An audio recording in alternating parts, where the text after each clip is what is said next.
Guys, stop scrolling for a second, because this one's special. For the first time ever in EAFC history, Giorgio Chiellini finally gets his own ICON card. One of the most legendary defenders of the modern era. And now, he's officially part of Ultimate Team. He's coming in at around 730,000 coins, and that's no small price tag.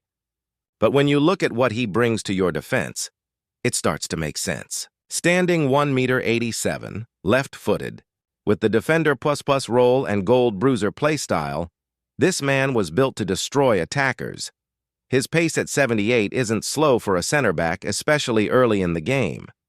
But it's his defensive stats, 92 defense and 89 physicality, that make him a brick wall. Add block, intercept, jockey, slide tackle, and the aerial fortress playstyles. And he's basically an auto defender in the box. He's not going to do fancy stuff, just 2-star skills, 3-star weak foot. But let's be honest, Chiellini was never about flair. He's about grit, tackles, and shutting down your opponent completely. I'm going to take him in-game for a full test and see if this card really feels like the defensive beast we all remember. Before that, though, don't forget to follow so you don't miss more EAFC 26 icon and hero reviews. I'm spending a lot of coins so you don't have to.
So after a few matches with this 88 icon Chiellini, I can tell you exactly what he feels like in-game.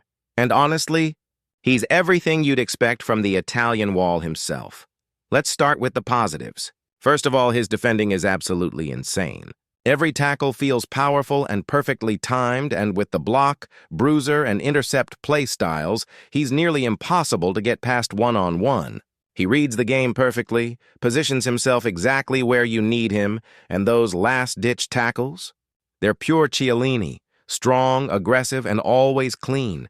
He also has great physicality. He's so strong in duels and barely gets pushed off the ball. You can feel that 89 physical stat every single time he goes shoulder to shoulder. And thanks to his silver play styles, especially aerial fortress and slide tackle, he's dominant in the air and super reliable in defensive transitions. Overall, he really does feel like a true Italian wall back there. Tough, fearless, and consistent. But now let's talk about the downsides. He's not that fast, and you really feel that when facing top-tier attackers with 90-plus pace. His agility and turning speed are also not ideal, which makes him a bit stiff when you try to jockey quickly or react to skill moves. The playstyle plus options could have been better. Something like Intercept plus or Anticipate plus would have made him elite. And then there's the passing. At times it's unreliable, especially under pressure. So you'll want to keep things simple when building out from the back. If I had to rate him overall, I'd give him 75 pace, 55 shooting, 60 passing, 60 dribbling, 94 defending, and 91 physical. He's an absolute monster in pure defending. But when it comes to mobility and build-up play, he's just a step behind the current meta. So for me, while I love how strong and dominant he feels in duels, I'd still sell him, mainly because those weaknesses hold him back against the best attackers in the game. But if you love old-school defending and want that Chiellini toughness in your squad, he's still going to be a lot of fun to use. That's it for this review. Let me know in the comments if you'd run Chiellini in your backline or cash out your coins. And of course, follow for daily EAFC 26 player reviews. I'm testing all the icons and heroes so you don't have to. He's finally here. Giorgio Chiellini makes his icon debut in EAFC, and his card looks like a defensive beast on paper. Welcome back to another buy or sell, and if you want player reviews every day, follow Foot Card Review. Chiellini comes in. At 700K with 78 pace, Bruiser Plus has his gold playstyle and a bunch of strong silver defensive traits. I tested him, and as expected, he's an absolute wall in duels. He bodies attackers like it's nothing, wins every tackle, and his physical presence is top tier. He just dominates one-on-one situations. However, you can really feel his heavy movement on the ball. His acceleration isn't great, and he can feel a bit sluggish when turning or recovering. Passing and dribbling aren't his strong suits either. He's a classic destroyer, perfect if you want a pure defensive machine who clears everything. But for 700K, there are just smoother and faster options right now. Very solid, very strong. But for me, it's a sell.